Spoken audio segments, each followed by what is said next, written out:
Prior to July 2014, Portland State University managed its resources using an incremental budgeting process. That meant that budgets were incrementally either larger than the previously approved budget or smaller when overall resources declined. This model made it hard to effectively and accurately adjust a unit's budget related to its growth or lack thereof. For this coming year, fiscal year 15, PSU is using a new budget model, performance-based budgeting, or as it's referred to, PBB. Work has gone on for a number of years at PSU to determine how this budget model will be implemented in a way that allows us to manage our fiscal resources while at the same time making sure that our institutional values are not lost in the process. It is designed to align expenditures with the achievement of institutional strategic priorities and to support our academic mission. PBB should not be seen as the only performance measures a university uses. Student retention and completion, high-quality pedagogy, scholarly activity, and engagement with our community are also measures of the performance and quality of PSU. So here we are, implementing performance-based budgeting starting in July 2014 for the fiscal year 2015. Let's start with some basics that everyone knows. There are many sources of money that flow into PSU. There is state funding, tuition and fees that students pay, research funding and external contracts that faculty and staff are awarded, and philanthropy, gifts that people make to PSU because they believe in what we do. We also have some things categorized as auxiliaries. Those include fees from services such as residence halls and parking. The Provost Office sets performance requirements and expenditure budgets at the school and college level. Each dean is responsible for how those allocations are made among departments and programs in their school and college. Let's just focus on how PBB works for the Division of Academic Affairs, OAA. Performance-based budgeting is based on the Education and General Fund, referred to as the E&G budget. This includes state appropriations and tuition and fees. It does not include research, contracts, auxiliaries, and philanthropy. Those funds are restricted funds that flow directly to the unit that generates them, but are not part of the performance requirement or a unit's performance budget. For the purposes of performance-based budgeting, units in OAA are classified in one of two categories. First, there are revenue generators, those units that generate tuition and fees. These are our schools and colleges and university studies. The second kind of units are revenue supporters, our library, Office of International Affairs, parts of the Office of Academic Innovations, Graduate Studies Office, and the Provost Office, units in OAA that support the revenue generators. Revenue supporters get an expenditure budget, and with that budget, they are required to provide services.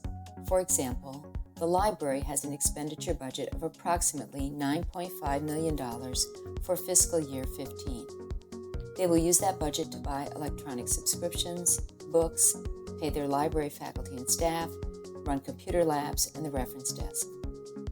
Performance-based budgeting for revenue supporting units requires that they stay within their expenditure budget, to not overspend, and to make sure that the service levels they provide meet the agreed-on needs of the university. How does performance-based budgeting work in other divisions, those non-academic units of the university?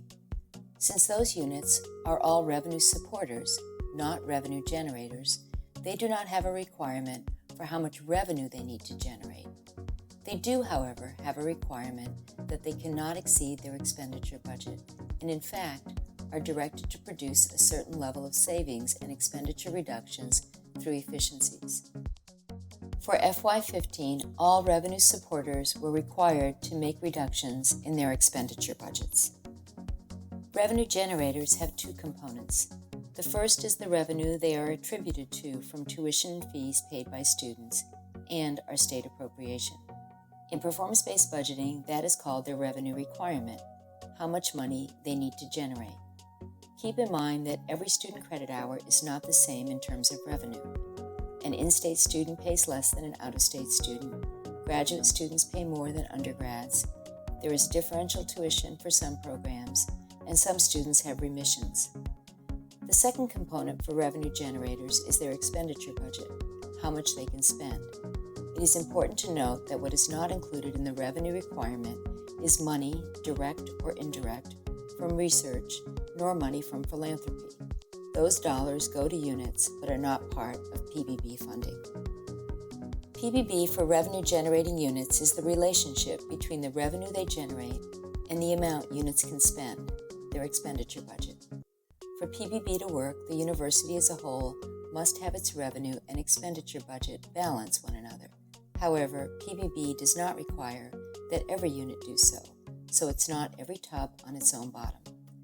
For some revenue-generating units, their revenue requirement is greater than their expenditure budget. For other revenue-generating units, their revenue requirement is less than their expenditure budget. What this means is that some units help support others. The aggregate of our revenue and expenditure budget needs to provide a balanced budget for PSU. How are these revenue requirements and expenditure budgets set? The setting of revenue requirements starts with historical data on revenues generated in past years. Each school or college develops an annual enrollment management plan where they estimate what they think their enrollment for the upcoming year will be. We then work collaboratively to determine the expenditure budget that's needed to be available to generate the predicted amount of revenue. The expenditure budget is not just what money it takes for the direct delivery of instruction.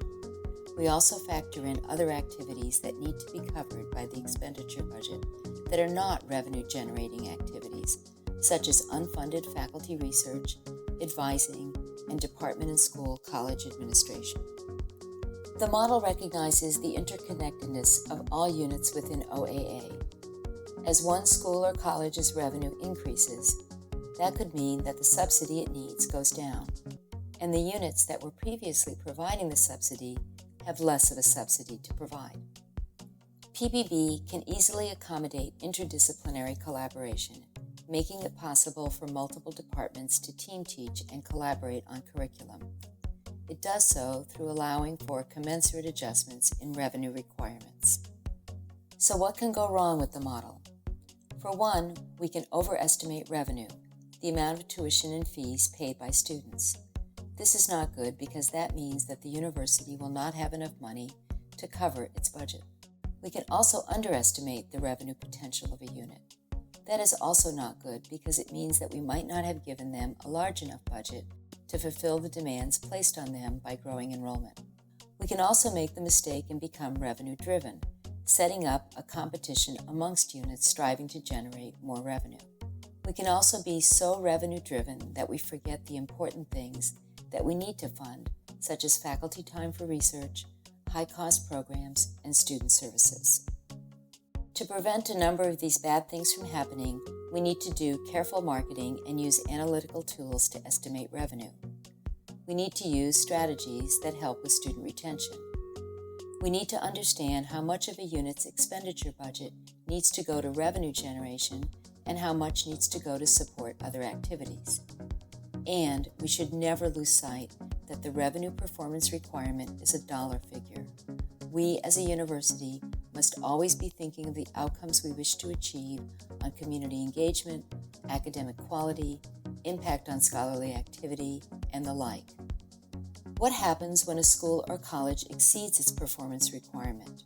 The way the model works is that some of these excess revenues are likely used the following year to increase that school's college's expenditure budget.